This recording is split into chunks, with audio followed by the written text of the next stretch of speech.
बिस्मिल्लाहिर्रहमानिर्रहीम। अस्सलाम वालेकुम नाज़रीन, मैं हूँ महरीन सब्तैन और देख रहे हैं आप मेरा यूट्यूब चैनल। नाज़रीन, नूर मुक़द्दम केस जो है वो तेज़ी से ग़ालिबन अपने अंजाम की तरफ रवां दवा है, क्योंकि ये ऑर्डर दिया गया है कि 2 माह के अंदर ये केस जो है इसका ट्रायल जो है वो मुकम्मल होना चाहिए। लेकिन जैसे ही ये ऑर्डर दिए गए तो उसके बाद ख्वाजा हारिस ने एक दरख्वास्त जो है वो मूव की सुप्रीम कोर्ट में समाअत के लिए, जिसमें ये दरख्वास्त की गई कि 2 माह का जो वक्त है वो ट्रायल के लिए बहुत कम है और इस तरह का ऑर्डर जो है वो इस मामले में नहीं दिया जा सकता। दूसरी दरख्वास्त जिसके लिए सुप्रीम कोर्ट से मुल्ज़िमान के जो वकील हैं, यानी कि ज़ाहिर जाफ़र के वालिद ज़ाकिर जाफ़र इस्मत आदम जी के जो वकील हैं, उन्होंने ख्वाजा हारिस ने ये भी दरख्वास्त की सुप्रीम कोर्ट से कि उनके मुल्ज़िमान को बेल दी जाए, ज़मानत दी जाए। इस बिना पर सुप्रीम कोर्ट को दरख्वास्त तो दी गई थी, लेकिन इस फ़ैसले की तवक्को नहीं थी जो कि अदालत ने एक गैर मुतवक्किल फ़ैसला किया, और वो ये था कि सोचा ये जा रहा था कि अभी तो ये दरख्वास्त मूव की है, 14 अक्टूबर को अभी फ़र्द जुर्म के हवाले से समाअत होनी है। ये गुमान किया जा रहा था कि उससे पहले ये दरख्वास्त जो है ये समाअत के लिए नहीं लगेगी, लेकिन ये दरख्वास्त जो है समाअत के लिए लग गई। जी हाँ, नोटिस जो है ख्वाजा हारिस को जारी कर दिए गए हैं। 3 रुकनी बेंच भी बना दिया गया है। इस 3 रुकनी बेंच के सरबराह हैं उमर अता बंदियाल, काफ़ी मशहूर जज हैं ये, और साथ ही उनकी सरबराही में 2 दीगर जजेस हैं। जस्टिस मंसूर अली शाह अपनी सच्चाई की और हक़गोई के हवाले से काफ़ी मशहूर है, और उसके अलावा जस्टिस काजी अमीन जो कि फ़ौजदारी के मुकदमात के माहिर हैं और ये मुकदमा भी फ़ौजदारी का है, उस हवाले से उनकी काफ़ी एक्सपर्टीज़ हैं। और ये 3 जजेस जो हैं इनकी सरबराही में ये 3 रुकनी बेंच जो है उमर अता बंदियाल की सरबराही में ये 3 रुकनी बेंच जो बना दिया गया। अब नोटिस जब ख्वाजा हारिस को जारी कर दिए गए, उसके बाद एक और बड़ा झटका जो ज़ाहिर जाफ़र के लिए, वो भी मैं आपको बता देती हूँ क्या है। ज़ाहिर जाफ़र जो है वो जिसके लिए कहा जा रहा था कि उसको अभी तक कोई वकील नहीं मिला, उसके बाद गुज़िश्ता समाअत में हमने सुना ज़ाहिर जाफ़र के वालिद ज़ाकिर जाफ़र ने कहा कि हमने इसको वकील कर दिया है। तब मैंने कहा कि हमेशा से कहते रहते कि हम तो कोई वकील नहीं करेंगे, लेकिन आज बेटे की मोहब्बत ने शायद जोश मारा और उन्होंने बेटे के लिए वकील कर दिया। इसके अलावा जज साहब ने भी कहा कि कोई वकील होना चाहिए, आप खुद ना बात करें, अपने वकील को आगे कीजिए। इसके बाद ख़ुद ज़ाहिर जाफ़र ने कहा कि मुझे अमेरिकन एम्बेसी ने कहा था कि आपको लिस्ट दी जाएगी वकला की, मुझे वो भी नहीं प्रोवाइड की गई। लेकिन हमारी जो इत्तलात मिली उनके मुताबिक ना वालिद ने कोई वकील किया, ना अमेरिकन एम्बेसी ने कोई लिस्ट भेजी, और वो बिल्कुल बेसरो सामानी की हालत में था। ऐसे में वो एक्सपेक्ट नहीं कर रहा था, लेकिन यहाँ पर अब अदालत ने क्या किया कि उसे सरकारी वकील जो है वो दे दिया गया, और सरकारी वकील जो है वो अब इनके लिए काम करेगा और इसके केस को लड़ेगा। तो सरकारी वकील का नाम है शहरियार नवाज़, और अब इनको सरकारी ख़र्चे पर ये सरकारी वकील दे दिया गया है। तो ये एक बड़ी खबर थी ज़ाहिर जाफ़र के हवाले से।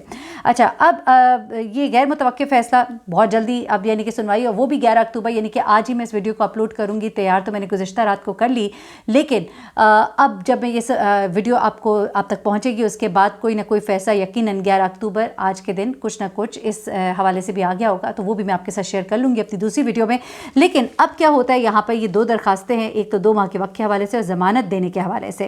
अब यहाँ पर आप देखिए कि 7 दिन का वक्त दिया गया था पिछली अदालत से। उन्होंने तो मांगे 2 हफ्ते थे, लेकिन अदालत ने कहा क्योंकि मिनिमम टाइम जो है 7 दिन देना कानूनी तौर पर ज़रूरी है, तो हम 7 दिन का वक्त देते हैं। और 7 अक्टूबर को डेट जो है 14 दी गई थी, और 14 की तारीख भी बड़ी इंपॉर्टेंट है। 14 अक्टूबर को फ़र्द जुर्म आयद की जाएगी। अच्छा, अब उसके बाद यूँ आपको मैं बताऊँ कि ख्वाजा हारिस मुसलसल ये बात कह रहे हैं कि justice rushed is justice crushed, यानी कि जिस इंसाफ के अंदर तेज़ी की जाती है उसके अंदर इंसाफ जो है वो कुचला जाता है।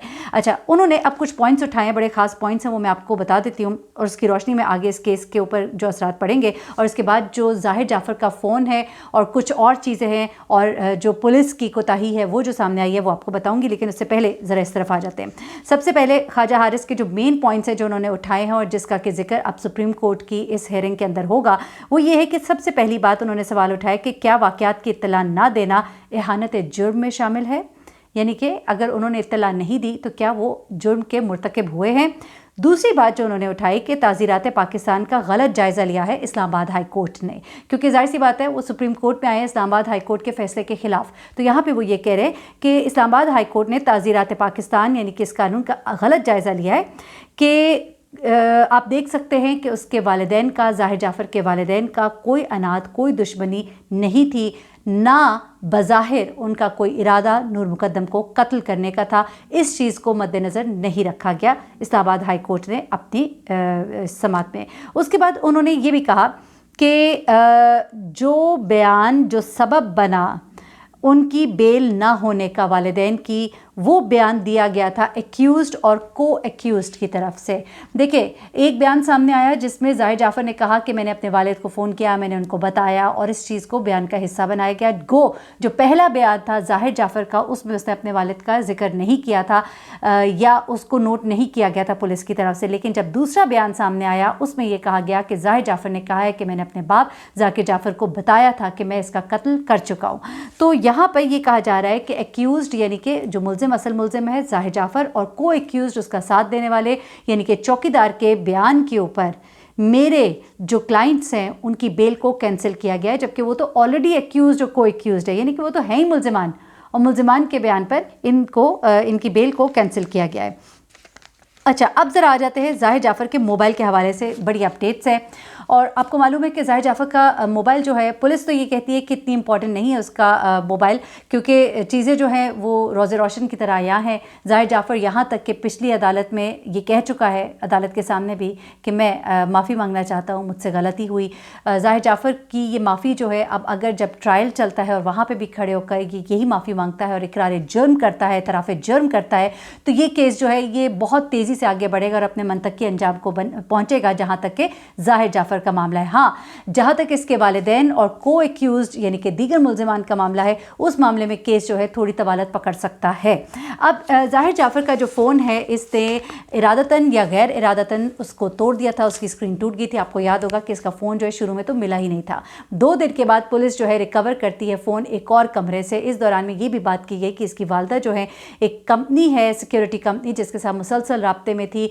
ऐसा गुमान किया जा रहा था कि कुछ डेटे को इरेज किया गया है, कुछ डेटे को एक्सेस किया गया है बाय सम थर्ड पार्टी, और इरेज करके उसको यहाँ से गायब कर दिया गया है। लेकिन iCloud पासवर्ड का इस्तेमाल किया जा सकता था, मुल्ज़िम आपकी कस्टडी में था, लेकिन उसको भी नहीं इस्तेमाल किया गया। यहाँ तक कि कोताही पुलिस की इतनी बड़ी सामने आती है कि कम से कम 70 दिन का ये टाइम गुजर चुका है और 70 दिन के बाद भी अभी तक कुछ भी नहीं हुआ क्या कि FIA की साइबर क्राइम विंग को इन्होंने मोबाइल जो है वो भिजवा दिया फॉरेंसिक के लिए। FIA की साइबर क्राइम विंग ने इस iPhone X के बारे में पुलिस को बताया कि इसकी स्क्रीन टूटी हुई है, स्क्रीन रिपेयर करनी चाहिए, रिपेयर होगा तो फिर हम इसको कुछ कर सकेंगे। जिसके बाद अब जाकर पुलिस ने ये दरख्वास्त दी, वो भी अदालत के कहने पर, कि mobile laptop FIA cyber crime wing के पास था, स्क्रीन जो है उसे रिपेयर करने की इजाज़त दी जाए। यानी कि एक बहुत बड़ी इग्नोरेंस, इतने अरसे से मुसलसल iPhone, तो उसका फ़ोन, उसके फ़ोन की स्क्रीन, और अदालत की बार बार तनबीह के बाद भी इतनी देर से जाकर इसके बारे में दरख्वास्त देना। अब अदालत ने, अतारबानी साहब ने इसकी इजाज़त दी है और कहा है कि स्क्रीन को चेंज किया जाए, और अब जब स्क्रीन चेंज होगी तो उसके बाद डेटा जो है वो अंदर से निकलेगा और फिर पता लगेगा कि मामला और क्या है। हाँ, हो सकता है कि इस डेटे से, जैसा कि पुलिस कहती है, कोई फ़ायदा नहीं है, लेकिन मैं समझती हूँ कि बहुत फ़ायदा होगा। कम से कम ये पता लगेगा कि आखिरी कन्वर्सेशन, मैसेजेस माँ के साथ, बाप के साथ इसके क्या थे, कितने एक वो मुलव्वस है। ये बहुत इंपॉर्टेंट होगा इसका फ़ोन खुलना, क्योंकि ये फ़ोन खुल के बताएगा कि वालिदैन के साथ अगर इसकी कोई चैट इस तरह की मिल जाए जिससे ये अंदाज़ा हो सके कि वो जुर्म के बारे में आगाह थे, क्योंकि वालिदैन मुसलसल इनकार कर रहे कि हमें नहीं पता था इर्तिकाब जुर्म का, हमें कोई ऐसी मालूमात नहीं थी, हमारी कोई ऐसी गुफ्तगू नहीं हुई। तो जैसे मज़ीद अपडेट्स मिलेंगी और अदालत की जो कार्रवाई होगी, मैं आपको नूर मुकद्दम केस में अपडेट करूँगी। अपना बहुत ख्याल रखिएगा, अपनी दुआ में मुझे भी याद रखिएगा। अल्लाह हाफ़िज़।